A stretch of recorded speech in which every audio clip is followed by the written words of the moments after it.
Hey y'all, I'm Ashley and this is Ashley's Closet. Welcome back to my channel, and if you're new, welcome.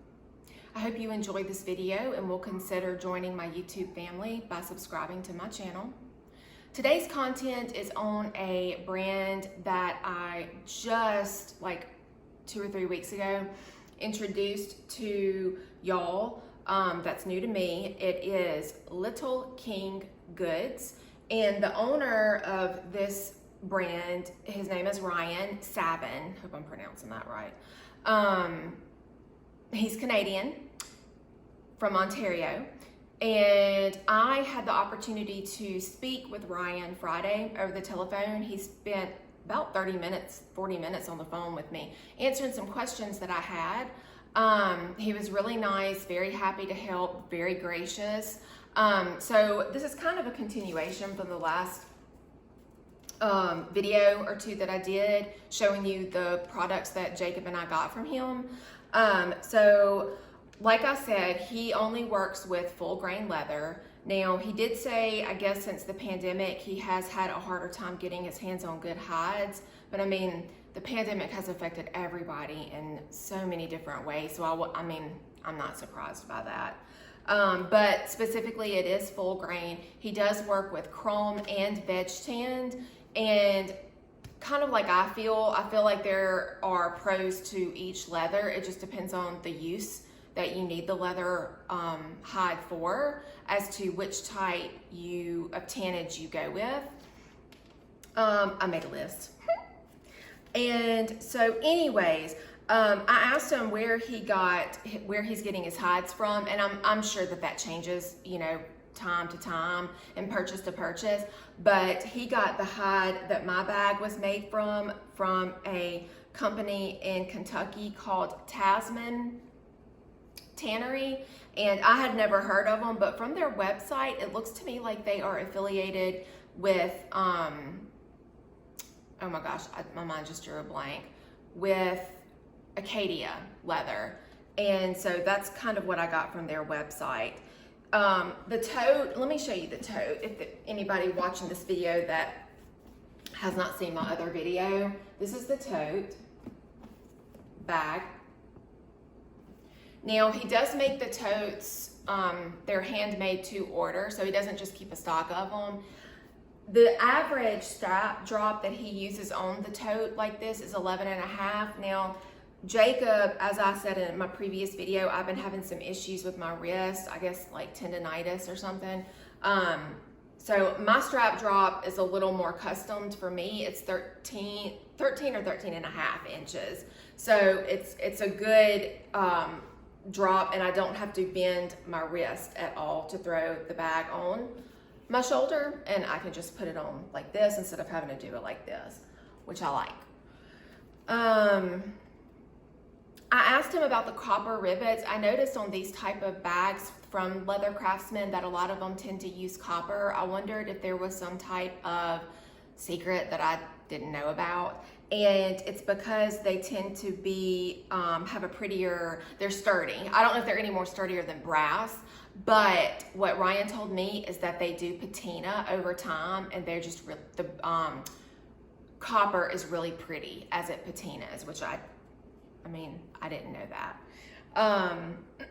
Okay, let's see. I have heard, I'm trying to learn about leather, full grain. I've heard several leather craftsmen mention the temper, and I figured out the temper is, I guess, not necessarily the hand, but like the way it feels, but like the firmness of it.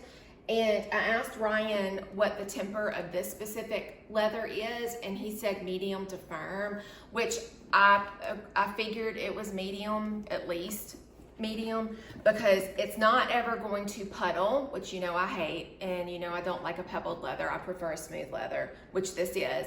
But it has softened up a lot since I've used it, and I've never had the opportunity to actually break in a bag.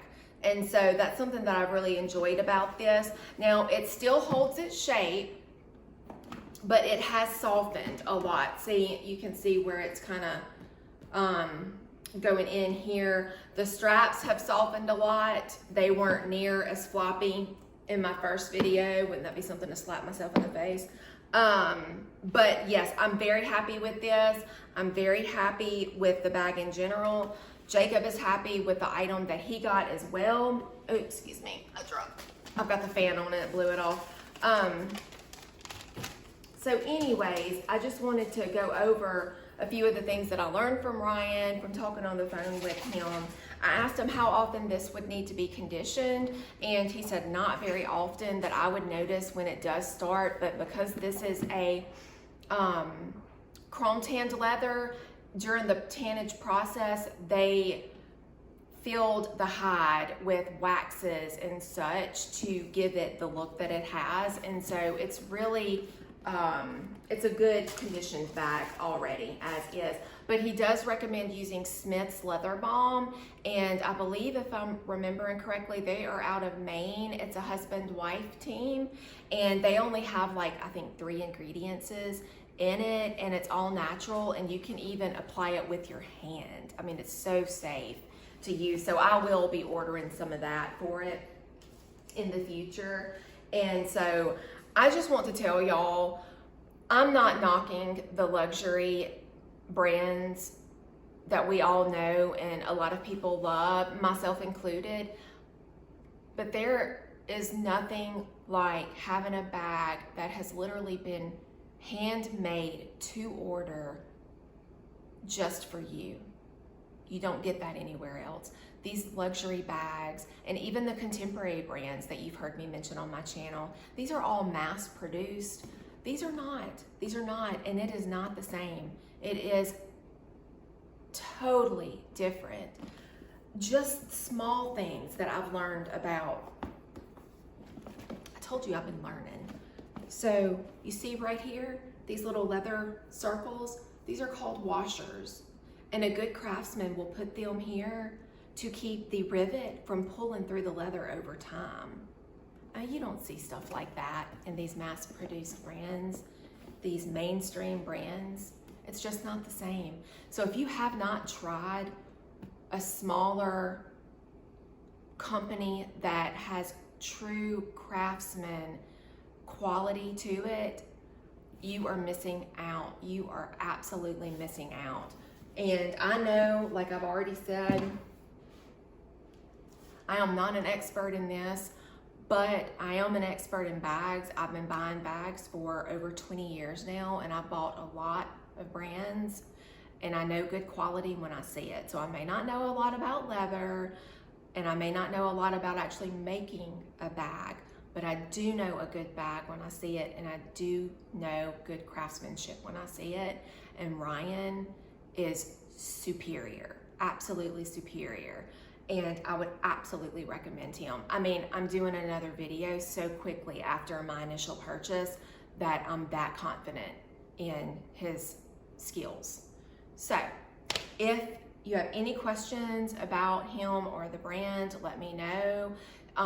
The website for him is littlekinggoods.com, and you can find him on Instagram and Facebook. It's Little King Goods. I think there may be like an underscore or something in there, but just type in Little King Goods and it'll pull up. But if you have any questions about my bag specifically, as always, leave them in the comments below and I will get back with you. I hope you enjoyed this video, and I will see you next time in Ashley's Closet. Bye, y'all.